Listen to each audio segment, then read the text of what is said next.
नमस्कार बच्चों, एडुविला point channel में आप सभी का स्वागत है। और आज हम करने जा रहे हैं कक्षा 9 के सामाजिक विज्ञान अर्थशास्त्र की वर्कशीट नंबर 31। आज की वर्कशीट में हम लोग संसाधन के रूप में लोग के भाग 3 को पढ़ेंगे। बेरोजगारी। बेरोजगारी उस समय विद्यमान कही जाती है जब प्रचलित मजदूरी की दर पर काम करने के लिए इच्छुक लोग रोजगार नहीं पा सकें। मतलब कि जो मजदूरी दर निश्चित हो और उस मजदूरी पर काम करने में भी कोई काम नहीं मिलता हो तो इसको बेरोजगारी कहते हैं। ग्रामीण और नगरीय क्षेत्रों में बेरोजगारी की प्रकृति में अंतर है। मतलब गांव में कुछ अलग तरह की बेरोजगारी होती है और नगर में कुछ अलग तरह की बेरोजगारी होती है। ग्रामीण क्षेत्रों में मौसमी और प्रच्छन्न बेरोजगारी होती है, जबकि नगरीय क्षेत्रों में अधिकांशतः शिक्षित बेरोजगारी है। मौसमी बेरोजगारी तब होती है जब लोग वर्ष के कुछ महीनों में रोजगार प्राप्त नहीं कर पाते हैं। कृषि पर आश्रित लोग आमतौर पर इस तरह की समस्या से जूझते हैं। प्रच्छन्न बेरोजगारी के अंतर्गत लोग नियोजित प्रतीत होते हैं। उनके पास भूखंड होता है जहां उन्हें काम मिलता है। ऐसा प्रायः कृषिगत काम में लगे परिजनों में होता है। किसी काम में 5 लोगों की आवश्यकता होती है, लेकिन उसमें 8 लोग लगे होते हैं। इनमें 3 लोग अतिरिक्त हैं। अगर इन 3 लोगों को हटा दिया जाए तो खेत की उत्पादकता में कोई कमी नहीं आएगी। खेत में 5 लोगों के काम की आवश्यकता है और 3 अतिरिक्त लोग प्रच्छन्न रूप से बेरोजगार होते हैं।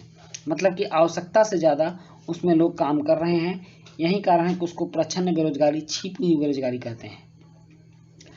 अब है बेरोजगारी के प्रकार। यहाँ 3 प्रकार दिया गया है: मौसमी बेरोजगारी, प्रच्छन्न बेरोजगारी और नगरीय बेरोजगारी। मौसमी बेरोजगारी किसे कहते हैं? जब लोग वर्ष के कुछ महीनों में रोजगार प्राप्त नहीं करते तो उसे मौसमी बेरोजगारी कहते हैं। प्रच्छन्न या छिपी हुई बेरोजगारी, 5 व्यक्तियों का काम 8 व्यक्ति कर रहे हैं तो उसे प्रच्छन्न बेरोजगारी कहते हैं। और नगरीय बेरोजगारी, डिग्रीधारी युवक रोजगार पाने में असमर्थ है। मतलब कि उनमें योग्यता है लेकिन उनकी योग्यता के अनुसार काम नहीं मिल रहा है, तो इसको नगरीय बेरोजगारी कहते हैं। अब है कि शहरी क्षेत्रों के मामले में शिक्षित बेरोजगारी एक सामान्य परिघटना बन गई है। एक अध्ययन में यह बात सामने आई है कि मैट्रिक की तुलना में स्नातक और स्नातकोत्तर युवकों में बेरोजगारी अधिक तेजी से बढ़ी है। बेरोजगारी से जनशक्ति संसाधन की बर्बादी होती है। युवकों में निराशा और हताशा की भावना होती है। यह आर्थिक बोझ में वृद्धि करती है। कार्यरत जनसंख्या पर बेरोजगारों की निर्भरता बढ़ती है। किसी व्यक्ति और साथ ही साथ समाज के जीवन की गुणवत्ता पर बुरा प्रभाव पड़ता है। इसलिए किसी अर्थव्यवस्था के समग्र विकास पर बेरोजगारी का अहितकर प्रभाव पड़ता है। बेरोजगारी में वृद्धि मंदीग्रस्त अर्थव्यवस्था का सूचक है। यह संसाधनों की बर्बादी भी करता है जिन्हें उपयोगी रूप से नियोजित किया जा सकता है। अगर लोगों को संसाधन के रूप में प्रयोग नहीं किया जा सका तो वे स्वाभाविक रूप से अर्थव्यवस्था के लिए दायित्व बन जाएंगे। इस समस्या से निपटने के लिए हमें विभिन्न क्षेत्रकों में रोजगार के नए नए अवसर उत्पन्न करने होंगे।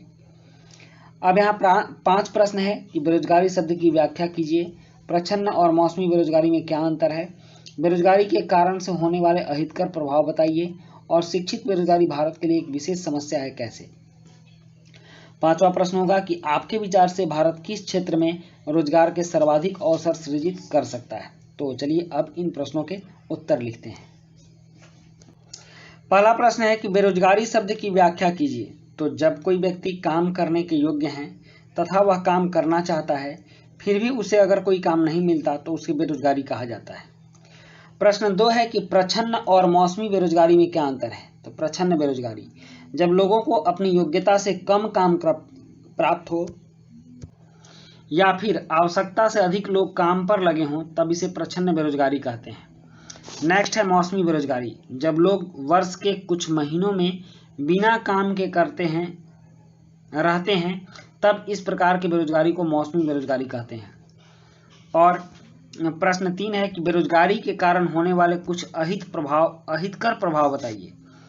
तो इसका अहितकर प्रभाव है कि निर्धनता में वृद्धि, जीवन की गुणवत्ता में कमी, मानव संसाधन की बर्बादी और देश के विकास पर नकारात्मक प्रभाव।